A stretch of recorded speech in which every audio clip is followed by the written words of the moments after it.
nước nhiều. Đó. Không.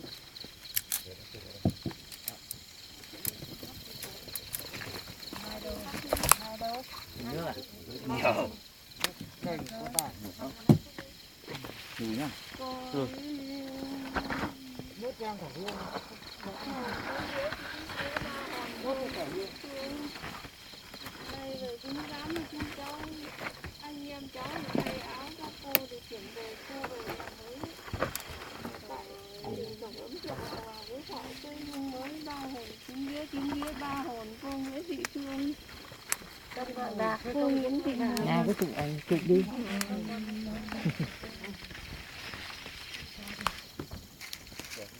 Chụp làm gì cháu ơi, nó có dẫn ra cái gì đâu mà chụp, nó mới chụp.